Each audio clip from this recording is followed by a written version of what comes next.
సరే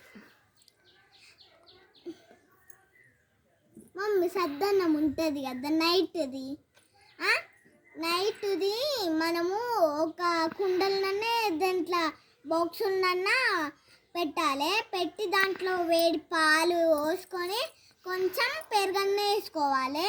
వేసుకొని అది పొద్దున వరకు బయట ఉంచి తర్వాత మనము పొద్దున లేచిన వల్లే ఎండకుండి దాంట్లో 2 పచ్చిమిర్చీలు ఒక హాఫ్ కోసిన ఉల్లిగడ్డ పెట్టుకొని తింటే అయిపోతుంది, సద్దన్నం అవుతుంది అంతే.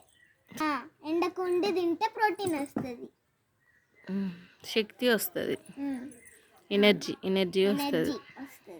నా పాప. నీ పాప పేరు చుట్కీ. చుట్కీ.